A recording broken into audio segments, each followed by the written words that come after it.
All right, rapid reaction to Rutgers' 81-70 loss at Minnesota on Sunday night. The four-game winning streak is over. Rutgers was attempting to win 5 games in the Big Ten play in a row for the first time ever, and also 3 road games in a row. Neither happened, and after a really good offensive first half, Rutgers was unable to get anything going in the second half. Minnesota did a really good job of cutting off driving lanes, did not allow them to get inside. Cliff dominated in the first half, got very few touches in the second half. I think he just had 1 second-half field goal. And they settled for a lot of contested jumpers, and they didn't make many of them, and they were really cold from three. Conversely, defensively, Rutgers just played their worst defensive game, I thought, in a while. I can't exactly, cite win, but it was not.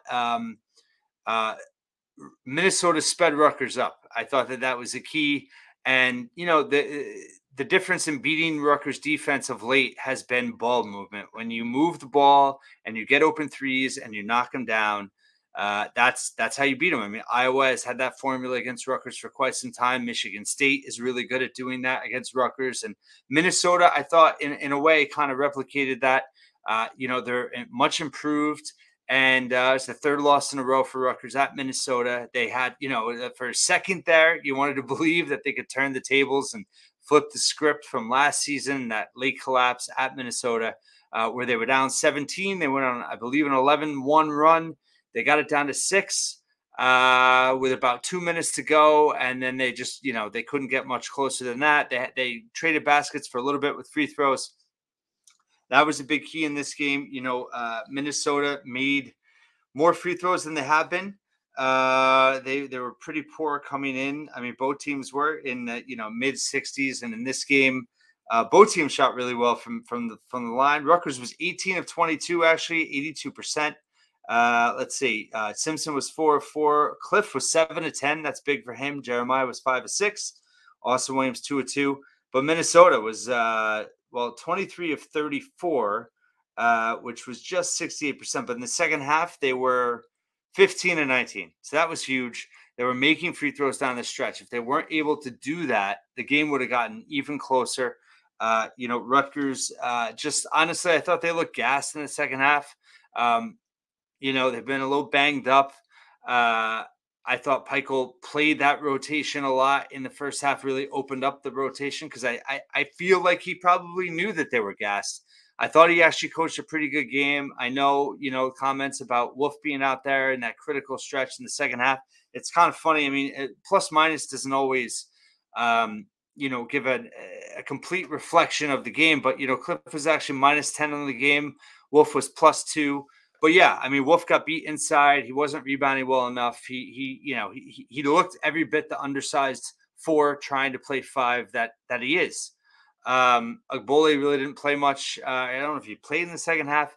Again, there's things going on in the game we don't know about. We know that Noah has been banged up with the knee. We know Mag was hurt, having knee soreness. He didn't start, but he did play. He ultimately fouled out. They didn't get enough from him inside. But I just thought the physicality, was on the side of Minnesota, and I thought a big reason was speeding Rutgers up. They weren't able to make it a half-court rock fight. And, the theory or thought that, good teams can win multiple styles, that's true.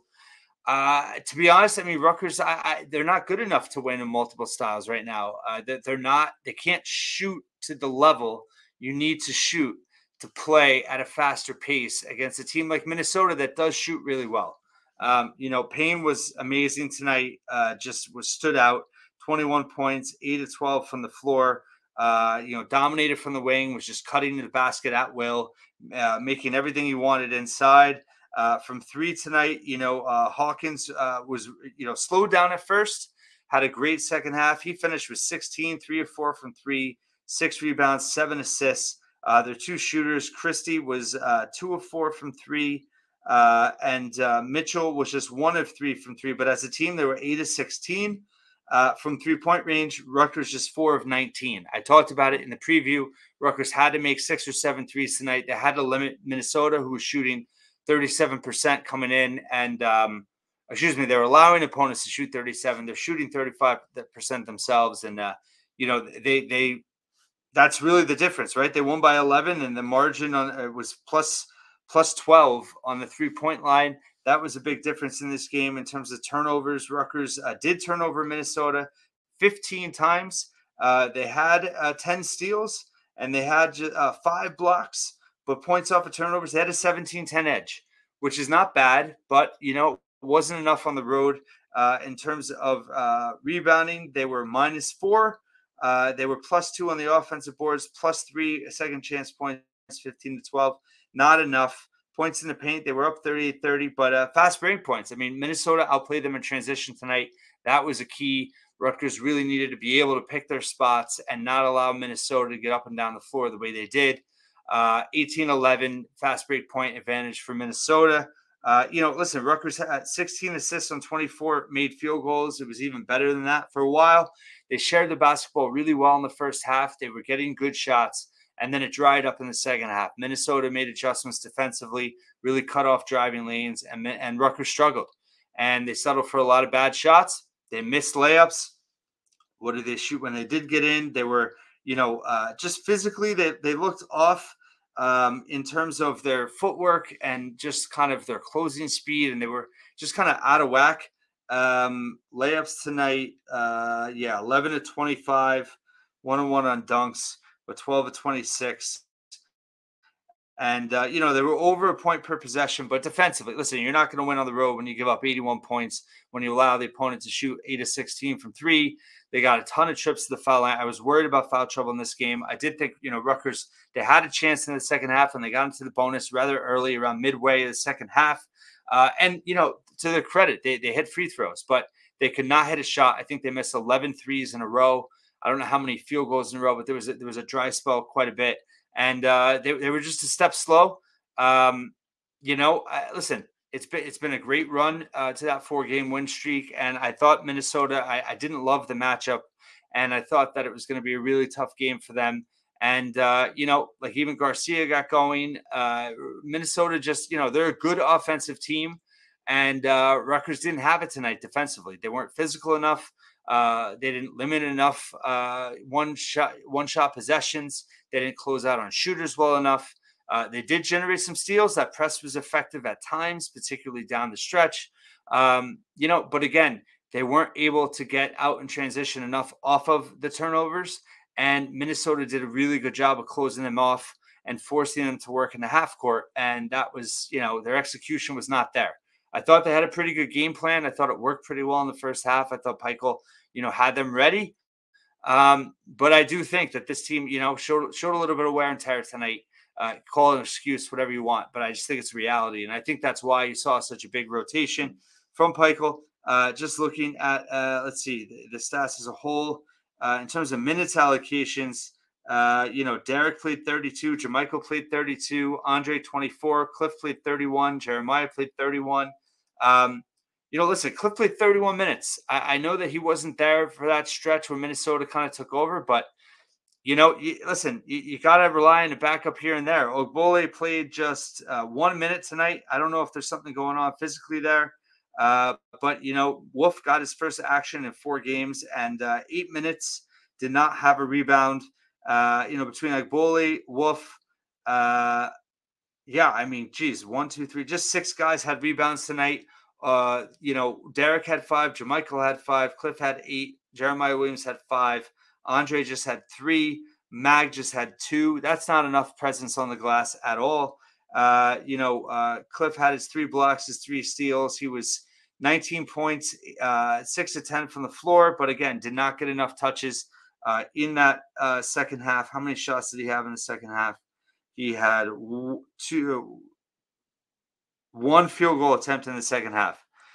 He did score 6 points, all from the line, but obviously not involved enough. Jeremiah finally looked human tonight, was just 1 of 7 from the floor in the second half.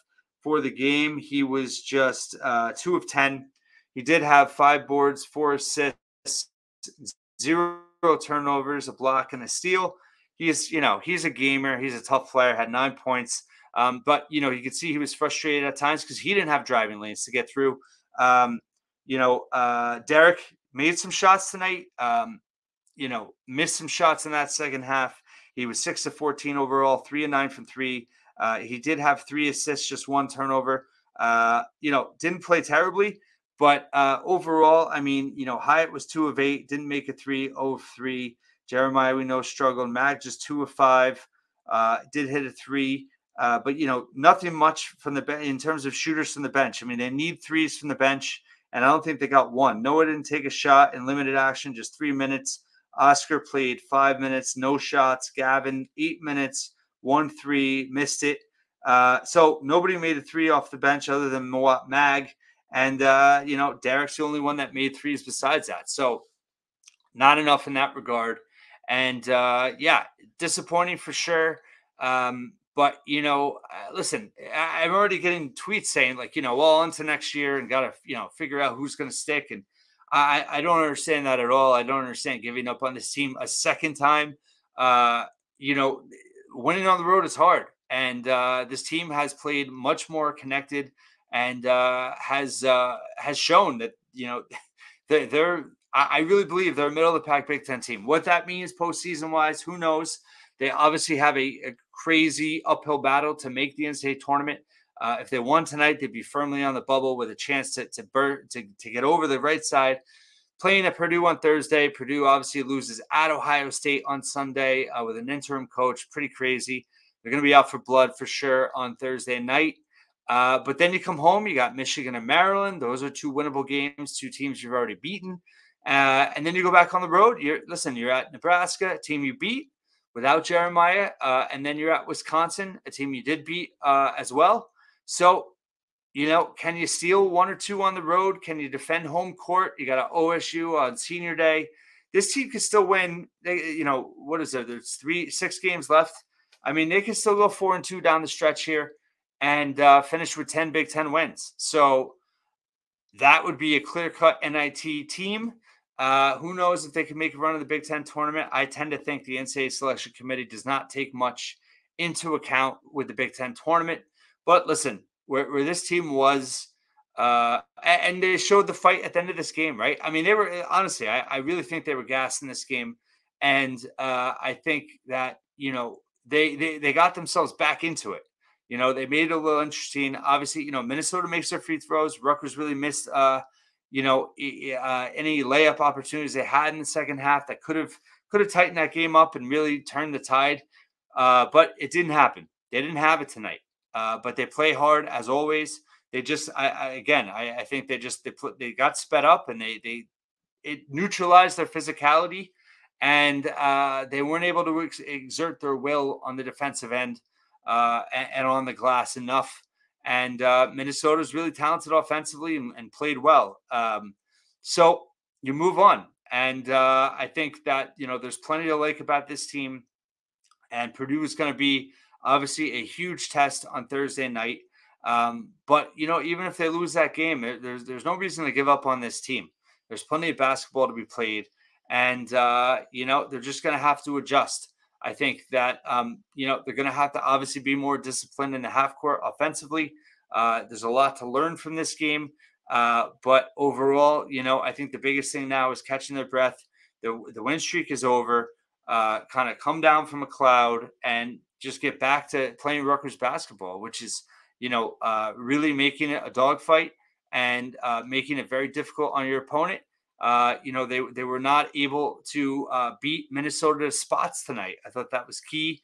And that's partly why I think they were gassed, because Minnesota was just beating them to every spot, off the dribble and just, the way they were moving the basketball. And it really had Rutgers kind of on their back feet, and they were unable to really stop them. So, again, disappointing night, but the end of a really fun, tremendous season turning around win streak that is now over. But the loss does not mean the season is over. Obviously, crazy uphill battle to get to the NCAA tournament. But listen, you could still argue they control their own destiny. You win Thursday night, you laugh, you say there's no way they're going to do it, but they've won in Mackey before. This group, a lot of players on this team last year were there when they won, and there's no reason to think that they can't believe. I mean, Peichel is just, for whatever reason, has Painter's number in terms of game planning, preparedness. he kind of has them figured out. And this team's going to go there now, maybe even looser now that the win streak is over. Purdue for sure is going to be pissed off, but that doesn't change the fact that Rutgers, I like the way their backcourt matches up with Purdue's backcourt. Obviously, you have Cliff against Edey, and that's tough, but Cliff is going to body, he's going to bang. And, obviously the whistle, the whistle was tough tonight, but you had to expect that coming into it. And Rutgers is just, Williams Arena has been a house of horrors for them lately. So they just got to mentally, regroup and be mentally tough and get back into it. And there's a lot of basketball still to be played. And I think this team can continue to grow. This is, they took their lumps tonight and got to get back off the mat. Thanks for listening and watching once again here at the Scarlet Faithful. And I'll talk to you soon.